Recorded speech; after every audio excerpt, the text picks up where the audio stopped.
Hi, class. I hope you've had an enjoyable first week in this psychopathology class. And I wanted to take a moment and get some feedback to you from Unit 1. I've posted this feedback in transcript form, but I also wanted to provide a video. I know that some of you would prefer to see a video than to read a long essay, so I wanted to do both for you. I'm sitting outside, so you're going to hear some of the noises of nature as well as traffic from a couple of streets over. But I think that's really appropriate given that we spent this week starting out talking about the goodness of God and His creation and all of those things. And so as I read through your devotional thoughts this week, I was inspired by your stories and by your experiences. It seems very natural to see the darkness around us because it's just everywhere. It feels that way, doesn't it?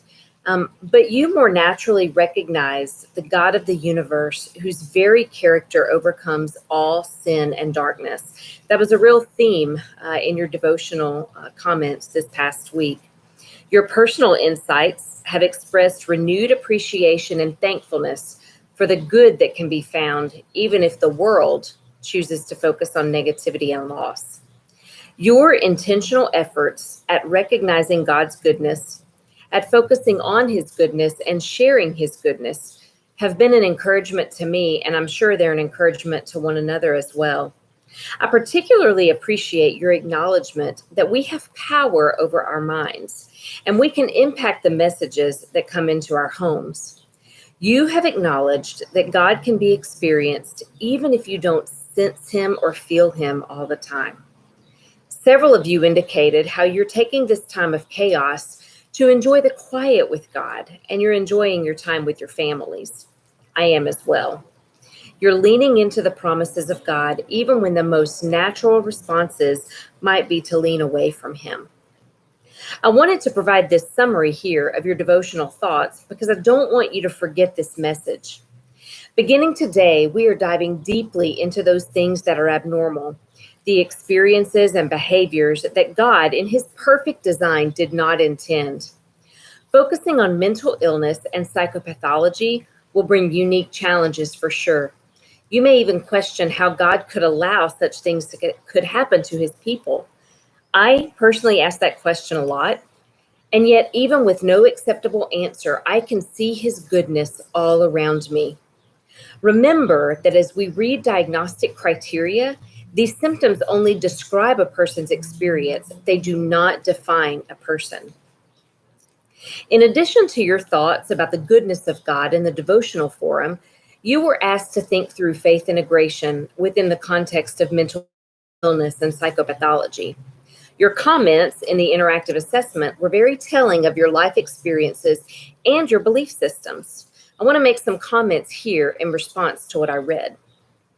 First, let me speak generally to the approach of our academic program here at LeTu. You probably know by now that we approach the entire field of psychology and its many subfields, such as counseling, from the Christian worldview perspective and utilizing the biopsychosocial spiritual paradigm. There are different schools of thought, even among Christians, and I recognize some of this within your comments. It can be confusing, especially without intentional efforts at clarifying our views. One important distinction I would like to make is the difference between the biblical counseling model and the faith integration model.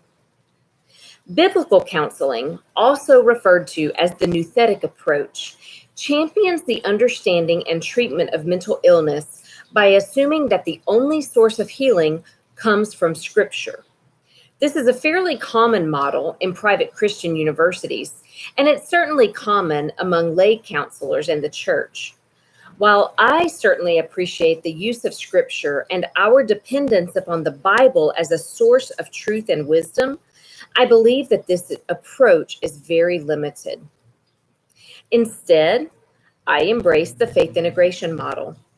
This is the model we teach at LeTu.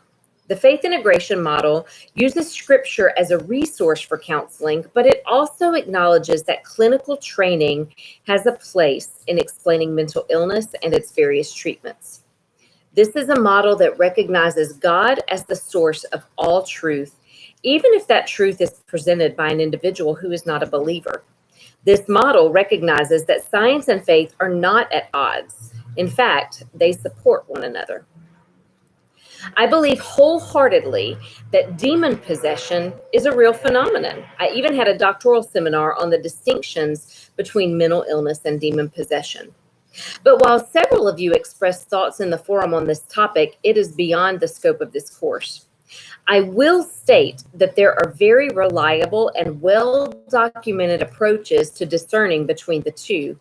And while historically this was the only explanation for what we now know as psychopathology, these explanations were more often than not given out of ignorance. Our understanding of the brain, the mind-body connection, and the role of spirituality holistically, including many of your comments about things like reduced cortisol levels or blood pressure with meditation practices. These provide a much more robust and accurate explanation in these contemporary times. So what about the role of sin?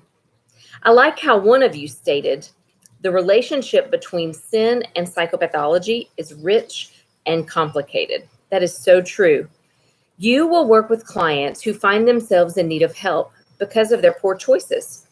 However, your readings from Unit 1 surely helped explain that mental illness is not simply derived from poor choices. To be sure, there are consequences for our sinful behaviors. There will be situations where you find yourself helping a client process how to make personal adjustments that will result in a more promising future. But typically, it's much more complicated than that. While a poor choice may be the obvious issue, we must seek a broader understanding of the system. Let me give you an example. If a person is diagnosed with depression, he or she is more than likely experiencing distress about any or all of the following: childhood trauma, negative core beliefs that are the result of negative messages received for most of life, unhealthy relationships reflecting a lifetime of abuse or abandonment, chemical imbalances or neurotransmission issues in the brain that either caused or resulted from, or both, negative thought processes, an unhealthy view of God and who He is because of a rigid religious upbringing, etc., etc. This list could go on and on. To provide treatment for this person, for this individual, it would never be enough to just prescribe medication or to just prescribe prayer and scripture. A systemic approach informs that each of these areas will be impacted by treatment of the other. It is incredibly complicated. Sin is absolutely a culprit here. Several of you acknowledged that while a specific sinful behavior may not contribute to the presenting issues in counseling, ultimately, sin is responsible for all problems. The fact that we are a fallen humanity living in a fallen world does provide for me an explanation for the source of all illness. Yet our brokenness cannot be an excuse for behaviors that bring harm to ourselves and others. Let's be very honest here. The only reason you or I have the right to sit before a hurting and broken person or family is because we too are broken and we are hurting. I believe that God has called me and you to this profession so that we can offer hope. But my hope comes through my own experiences of Christ in the midst of my brokenness. So the question remains, how will this play out in your professional counseling practice? As many of you mentioned, you work in environments that do not allow you to overtly express your faith. However, your ability to model Christ, your adherence to and use of biblical principles, your references to hope, your ability to help without judgment, your compassion, your kindness, your empathy, the way you pray for clients when they aren't even aware. These are all simple ways that we integrate our faith into practice. There's nothing unethical or problematic about this, and your clients need this from you. They will bring their own perspectives about their diagnosis, and they will present their own belief systems.